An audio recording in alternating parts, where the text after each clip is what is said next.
Welcome, Kumas, to another World of Warcraft guide. You're here with Kuma. This time I want to let you know as to why you should be doing LFR. And the reason I'm saying LFR and not heroic dungeons is because LFR is a little bit quicker.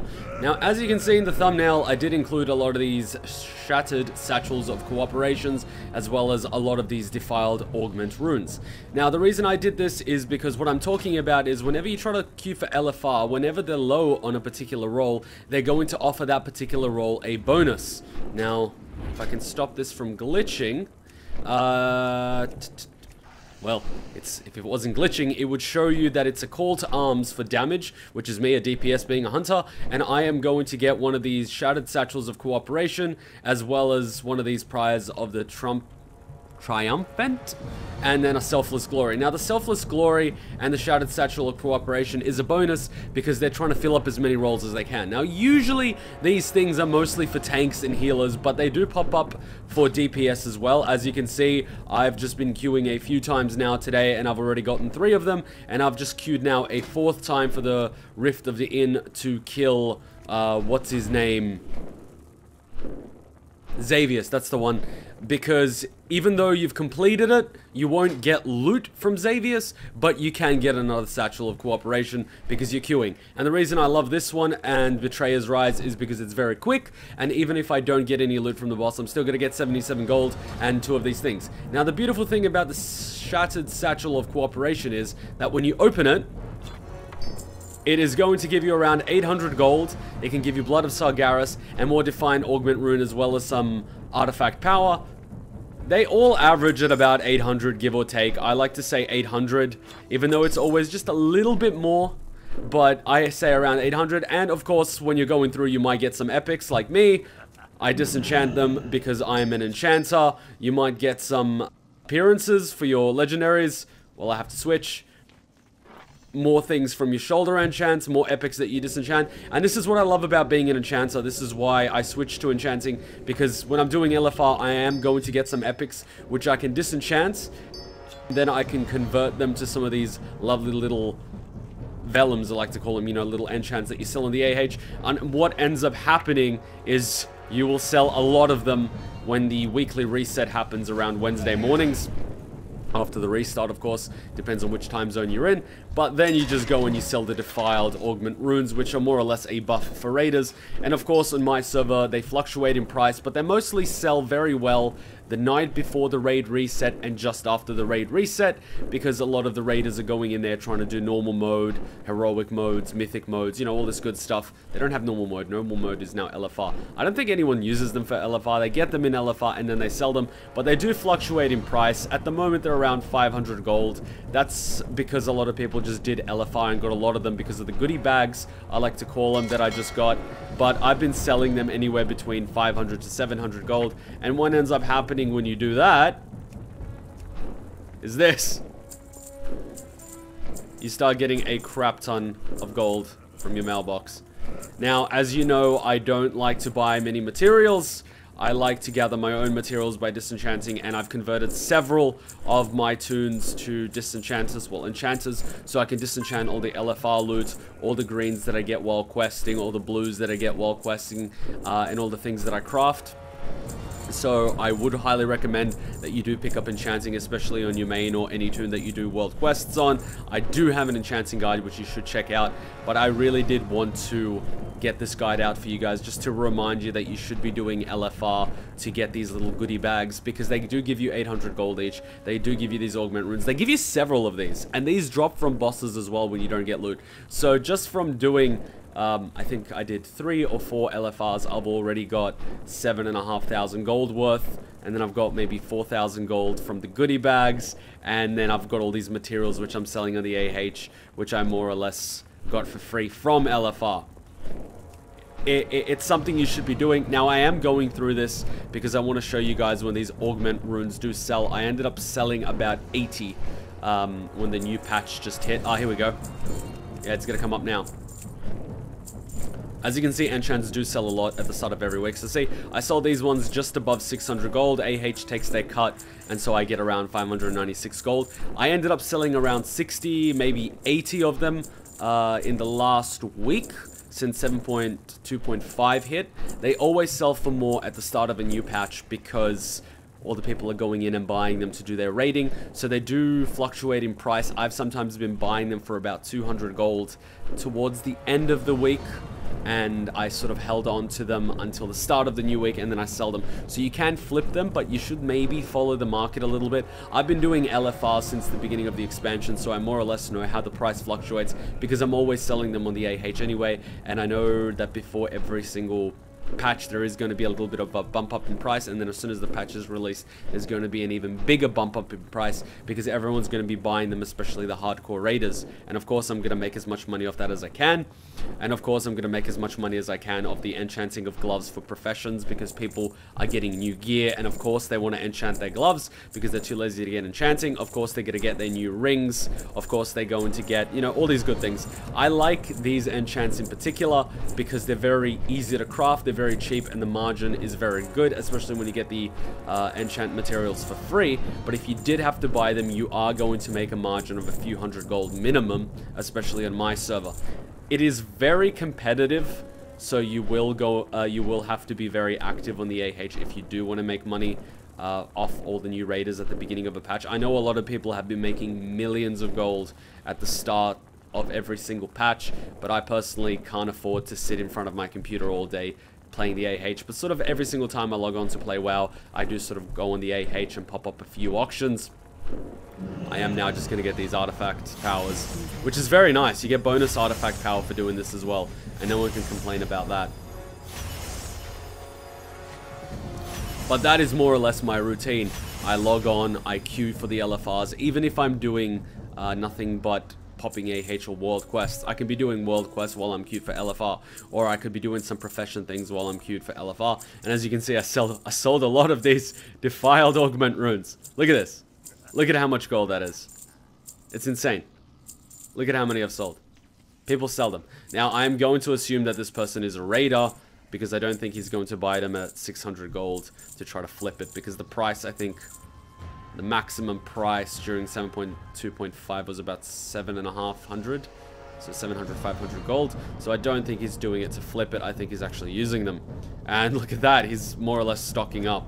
Could be a she, but whoever it is, they are stocking up for whatever raid they're going into. So that's what really happens. And I'm going to go now and I'm going to list these two as soon as they go over 500 gold. I'm not going to list them when they're 500 gold because I know I can get around 600 for them. So I'm not going to list them. I mean, if you're lazy, you can, but I usually list them for about 12 hours, maximum 24 hours, because the price does fluctuate very quickly. And, you know, if the price does start going up very quickly, I don't want my augment runes being stuck there for very long, and I don't want to have the hassle of having to take them off the AH very often, because then I'm starting to lose the AH posting fee, which is very high for these things. I don't know why. It's a few gold. I don't like that. But that's why I always listed for 12 hours, maximum 24 hours. I never listed for 48 hours, because if the price starts going up, I end up selling it for a lower amount anyway, as opposed to just going to my mailbox and picking them up. And I'm starting to think that I may be able to buy another WoW token just from doing LFR in the past week. So you can very easily get your gold for your WoW tokens just by doing silly things like LFR and disenchanting all the loot and posting all the things on the AH. It's not that difficult. If you have enchanting, it's a huge bonus. If you don't, you can still do LFR. You can still get your appearances. You can still get drops. I know a lot of professions, you have to do certain raid bosses in order to get rank 3 for the professions. That does happen in jewel crafting. It does happen in enchanting. I'm guessing it does happen in blacksmithing and leatherworking and tailoring. So you should be doing LFR anyway. And besides that, you can also get cool transmog. And you can see this stuff's selling like crazy. More augment runes. I definitely sold more than 80 this month. Not the last 2 weeks. Definitely. But I've been doing this for a while, so this is how I sort of get more gold without doing many professions. And it's a little thing that I do all the time. As you can see, this person bought a lot as well. This guy must be a raider. These things last for about an hour. So this is definitely a hardcore raider. I mean, this is like... It would be 2 nights of raiding if he's raiding for 4 or 5 hours. Do they persist through death? If they don't persist through death, my god. They must persist through death. They don't persist through death. Well, no wonder he's buying a lot of them. Personally, I use one of these. increases strength, agility, and intellect by 500. You get these from Armies of the Legion Fall. I think it's 1,000 nether shards, maybe, give or take. But I prefer using this. That's just me. I don't raid anymore, so I have no use for these things. But if they don't persist through death, which seems to be the case, this would explain why they buy so many. So he's more or less assuming he's going to die like 10, 12 times. And this guy as well. So, easy way to make extra gold, guys. Make sure you have enchanting. Make sure you do LFR. Same thing with world quests. You can get a lot of items from world quests.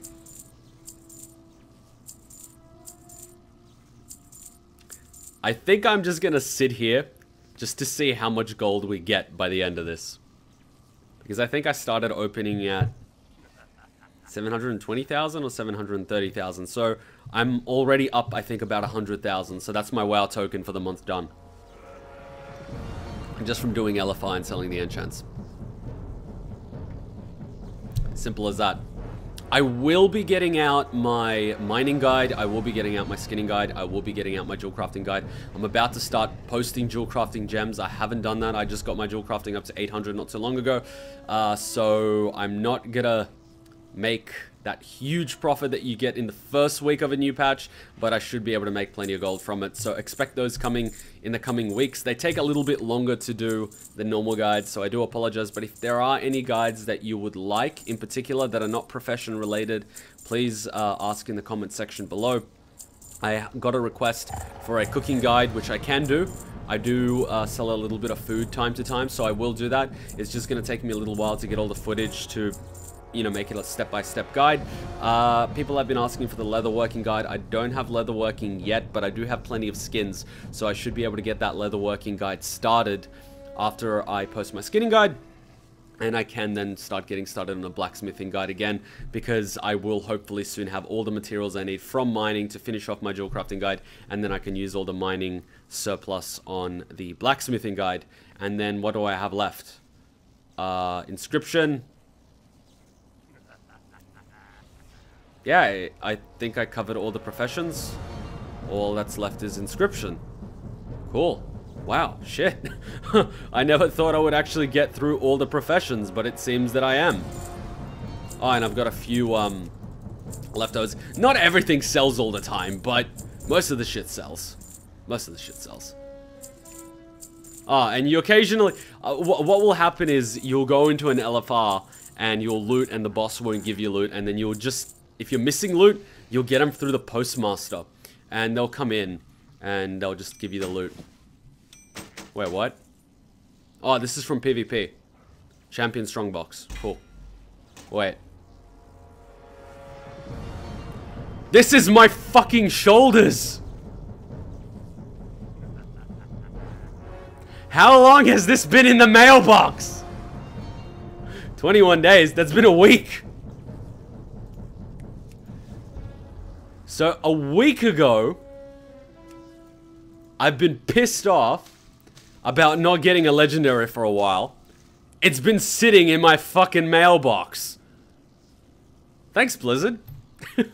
But, wow. Oh, and I got some Season 3 loot. Yeah, well, you should be doing PvP too. I mean, I could make a separate video for that shit, but you should be doing PvP too, because you can get gold, you can get legendaries. I actually got another 2 legendaries. I got a ring, and I got another one and another tune when I was doing another opening video, so I will post those. And as you can see, I have a lot of surplus from my jewel crafting video, which I'm still trying to sell, but a few of them did sell. As you can see, the Skyline Loop of the Quick Blade, they've been selling. If I scroll up, I'm sure there's more. I'm sure they've been selling. Yeah, it's not giving me... Alright, how much gold did we get? Let's take a look. 311,000 in the past 2 weeks from selling enchanting crap.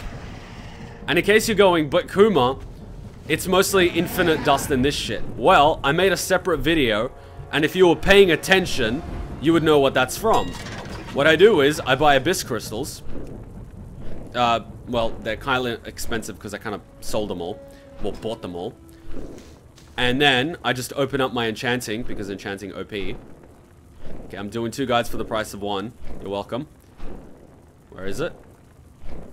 No, that's it. Abyssal Shatter. You shatter 1 crystal, and you get like 8 infinite dust and greater cosmic essence. And then you go on the AH, where this stuff literally sells for 4 gold a piece, if not more, and you flip it. So that's where some of the gold is coming from. And I do this all the time. Speaking of, this guy just undercut me, so I'm going to put 100. Now 100. So, 1. There we go. So that's what I sometimes do. 300 gold. That's 3 WoW tokens. How much are WoW tokens at the moment? 120. Okay, 2.5 tokens. That's still pretty good, guys. That's still pretty good. So, thanks for watching. Hit me in the comment section below hit me up in the comment section below if you want to request any guides. I am pretty soon going to finish all the profession guides, so I am going to be doing some guides that are non-profession related, because I think I've sort of hit my quota for profession guides. So let me know if there's any other guides you want in the comment section below. Ask any questions in the comment section below. Share with a friend, and be sure to check out some of my Let's Play videos. I am having a little bit of fun with the World of Warcraft Let's Play videos. I will be posting them out on a regular basis. The most recent one was the Chromie one. My first time playing Chromie, and I had absolutely no prior information as to strategies and what to do, so it's just me having fun for the very first time and figuring it out, because I would prefer to do it myself instead of reading into it too much and then finding out how to do it. But okay, cool, I got another legendary. That's sweet. I'm guessing I'm not overdue for a legendary for a while now, because I just got this one, and now I just got this one in the mailbox. So legendary wise, I'm not going to get any anytime soon, and I'm going to try to sell all these on the AH for my dual crafting guide. So thanks for watching, guys. I hope you enjoyed it. I hope you found it useful. I hope you learned something. If you didn't, shit, I'm not doing my job. Anyway, till next time, Ninja Kuma out. Bye.